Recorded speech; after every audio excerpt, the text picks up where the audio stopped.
네, 중국 소비 시장이 악화하면서 아모레퍼시픽이 올 초부터 중국 비중 줄이기를 추진하고 있습니다. 그런데 이 구조 조정 어느 정도 마무리 국면에 들어선 걸로 보입니다. 현재 상황 유통산업부 김예원 기자와 함께 짚어보도록 하겠습니다. 김 기자, 일단 아모레퍼시픽 주가랑 실적부터 좀 봐야 할 것 같은데 지금 이렇게 리스크를 많이 줄이고 있다고는 하지만 여전히 좋지는 않은 모습이에요. 네, 오늘은 이제 1.24% 반등해서 종가 98,100원을 기록했는데요. 예. 올해 초와 비교하면 41%가량 좀 하락한 수치입니다. 지난 17일엔 장중 한때 92,900원까지 내려가며 52주 신저가를 기록하기도 했습니다.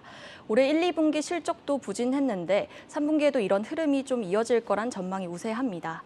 증권가 예상을 보면 아모레퍼시픽의 3분기 매출액과 영업이익은 각각 9,747억 원, 243억 원으로 전년 동기와 비교해 12%, 52% 감소할 것으로 좀 전망됩니다. 그러니까 중국 사업 비중이 또 워낙 컸었다 보니까 이 비중을 좀 확 줄이기는 쉽지 않을 걸로 보이긴 합니다. 어쨌든 2분기에 비해서는 적자폭이 좀 줄어든다 하더라도 3분기도 사실 적자폭이 깊게 유지는 되겠죠.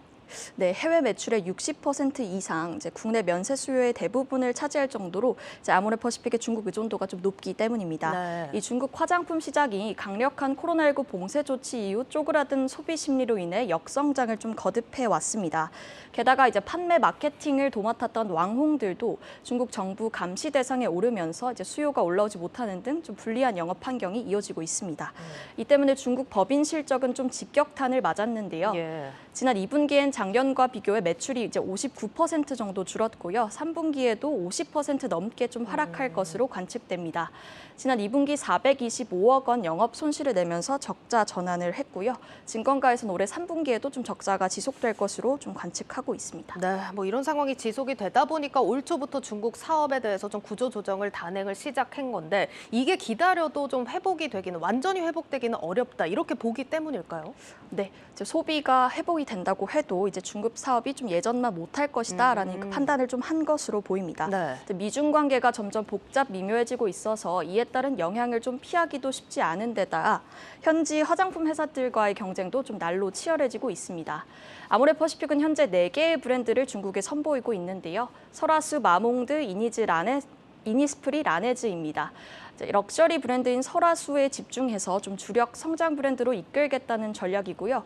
그 외 브랜드는 효율성에 집중해서 판매 채널을 좀 조정하고 있습니다. 판매 채널을 조정한다면은 저가 브랜드는 좀 축소를 하고 주요 전략을 고가 브랜드 위주로 좀 사업을 재편하겠다는 얘기겠죠?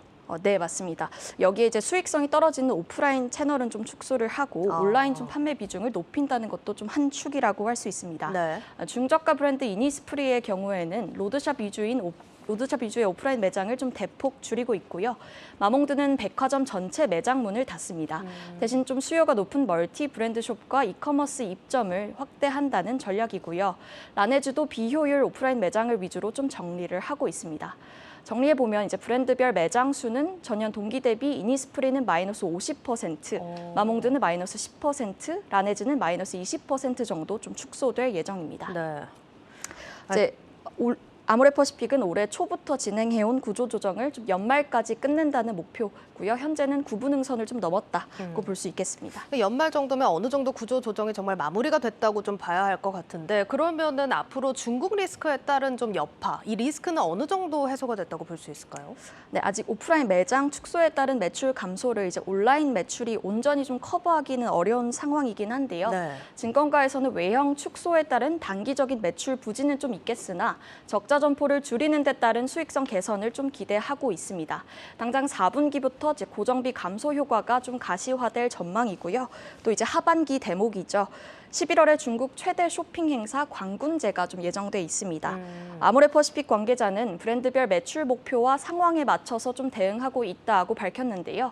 예전처럼 이제 공격적으로 좀 마케팅을 하기보다는 출혈을 최대한 좀 줄이는 방식으로 대응할 것으로 예상되고 있습니다. 네, 4분기부터는 그래도 이런 사업 재편의 효과를 기대해 볼 수 있다고 하니까 정말 다행인 소식입니다. 이게 아모레퍼시픽이 중국 의존도를 줄이는 동시에 사실 미국이나 유럽 이런 쪽에 또 해외 수출을 좀 늘려왔잖아요. 이런 쪽 사업은 어떤지도 궁금해요. 네, 올해 특히 이제 북미와 일본 지역에 좀 사업을 공격적으로 확장을 하고 있습니다. 네. 북미 사업은 오프라인은 세포라 매장, 온라인은 아마존 채널을 좀 대폭 강화를 했고요. 설화수는 올해 상반기에만 미국 내 세포라 매장 23곳에 신규 입점했습니다. 그리고 최근 미국 클린뷰티 브랜드 타타하퍼를 인수하기도 했는데요.